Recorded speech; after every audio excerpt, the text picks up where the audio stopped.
Welcome to கல்வி IAS academy YouTube channel.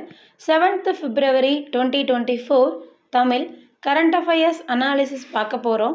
எக்ஸாமுக்கு தேவைப்படக்கூடிய முக்கியமான குறிப்புகள் இந்த வீடியோவில் இருக்க போகுது. ஸோ ஃபர்ஸ்ட் நியூஸ் பாருங்கள்.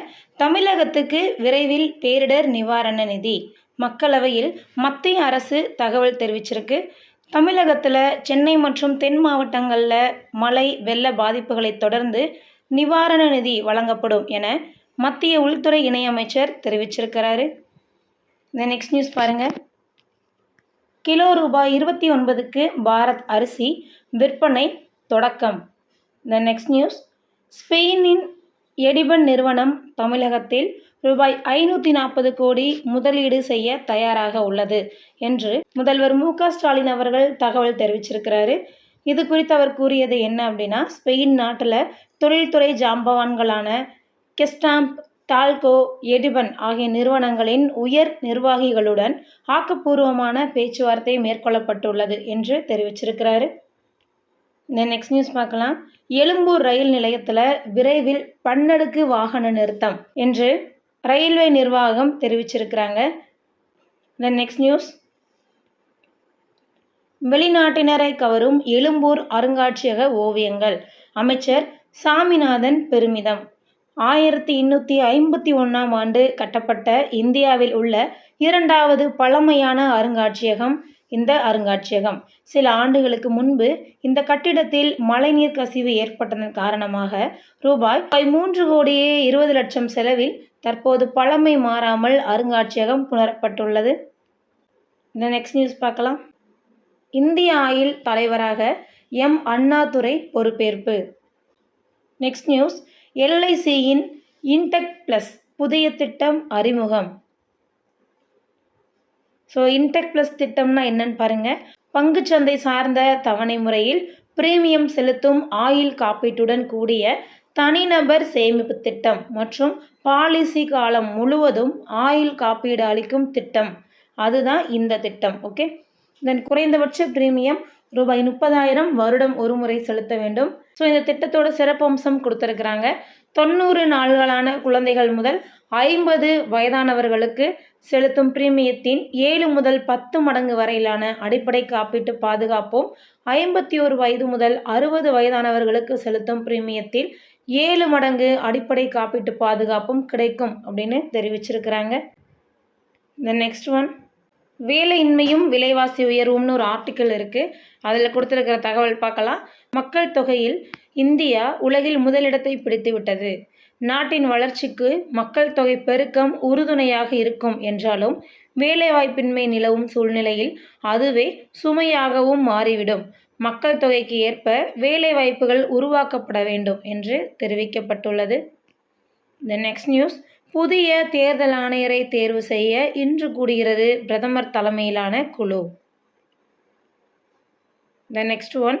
எஸ்சி எஸ்டி பிரிவில் உள் ஒதுக்கீடு செய்ய மாநில அரசிற்கு அதிகாரம் உள்ளதா என்ற கேள்விற்கு உச்சநீதிமன்றம் விசாரணை தொடங்கியுள்ளது.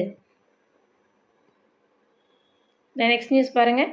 குறைந்த வட்டங்களை கொண்ட மாவட்டங்களில் உங்களை தேடி உங்கள் ஊரில் திட்டத்தை சுழற்சி முறையில் செயல்படுத்த அறிவுரை. Then next news. 22 எய்ம்ஸ் மருத்துவமனைகள் அமைக்க ஒப்புதல் வழங்கல். அமைச்சர் மன்சுக் மாண்டவியா தெரிவிச்சிருக்கிறாங்க. நெக்ஸ்ட் நியூஸ் பாருங்க. உத்தரகாண்ட் பேரவையில் பொது சிவில் சட்ட மசோதா தாக்கல். ஸோ யூனிஃபார்ம் சிவில் கோட் அப்படின்னு சொல்லுவாங்க இல்லையா, ஆர்டிகிள் 44ல் இருக்குது.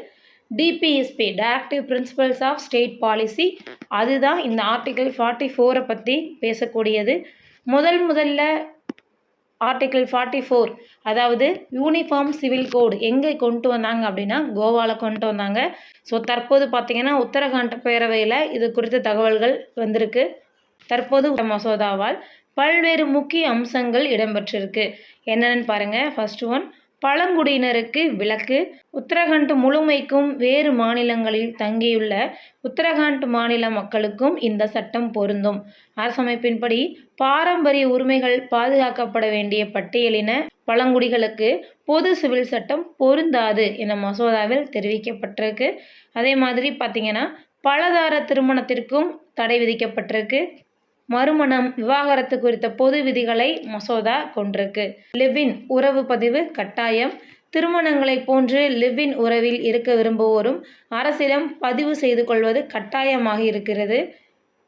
லிவ்-இன் உறவில் இருக்க விரும்புவோர் 18 வயதுக்குள்ளாக இருக்கக்கூடாது. அதில் யாரேனும் ஒருவர் 21 வயதுக்கு உட்பட்டு இருந்தால் அவர்களின் பெற்றோர் அல்லது காப்பாளருக்கு பதிவாளர் தகவல் தெரிவிக்க வேண்டும்.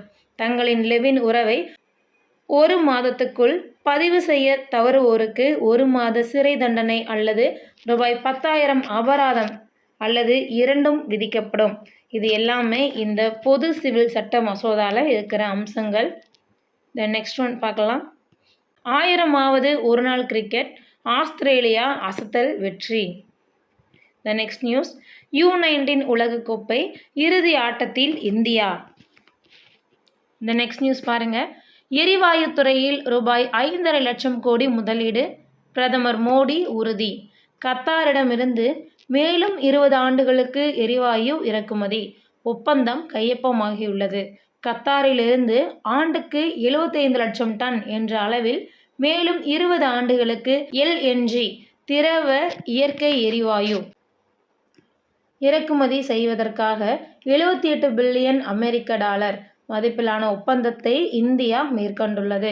தற்போது நடைமுறையில் உள்ள ஒப்பந்தம் 2028ஆம் ஆண்டில் நிறைவடையும் நிலையில் அது 2048ஆம் ஆண்டு வரை நீடிக்கப்பட்டுள்ளது. நடப்பு ஒப்பந்தத்தை விட குறைந்த விலை அடிப்படையில் தற்போதைய ஒப்பந்தம் கையொப்பமாகியுள்ளதால் இந்தியாவிற்கு இந்த 20 ஆண்டு கால கட்டத்தில் $6 பில்லியன் ரூ.49,000 கோடி அளவிற்கு மிச்சமாகும் என்றும் தெரிவிக்கப்பட்டுள்ளது. நெக்ஸ்ட் நியூஸ் பார்க்கலாம். காசா போர் நிறுத்தம், சவுதி, எகிப்து தலைவர்களுடன் பிளிங்கன் பேச்சு. காசாவில் போர் நிறுத்தம் மேற்கொள்வது மற்றும் ஹமாஸ் அமைப்பினரிடமிருந்து பிணை கைதிகளை விடுவிப்பது தொடர்பாக சவுதி அரேபிய பட்டத்து இளவரசர் முகமது பின் சல்மான், எகிப்து அதிபர் அல்-சிசி ஆகியோருடன் அமெரிக்க வெளியுறவுத்துறை அமைச்சர் ஆண்டனி பிளிங்கன் பேச்சுவார்த்தை நடத்தினார். 27,585 அதிகரித்த காசா உயிரிழப்பு. ஸோ இதோட இன்னைக்கான கரண்ட் அஃபேர்ஸ் முடிஞ்சிடுச்சு. தேங்க்யூ அண்ட் தேங்க்ஸ் ஃபார் வாட்சிங்.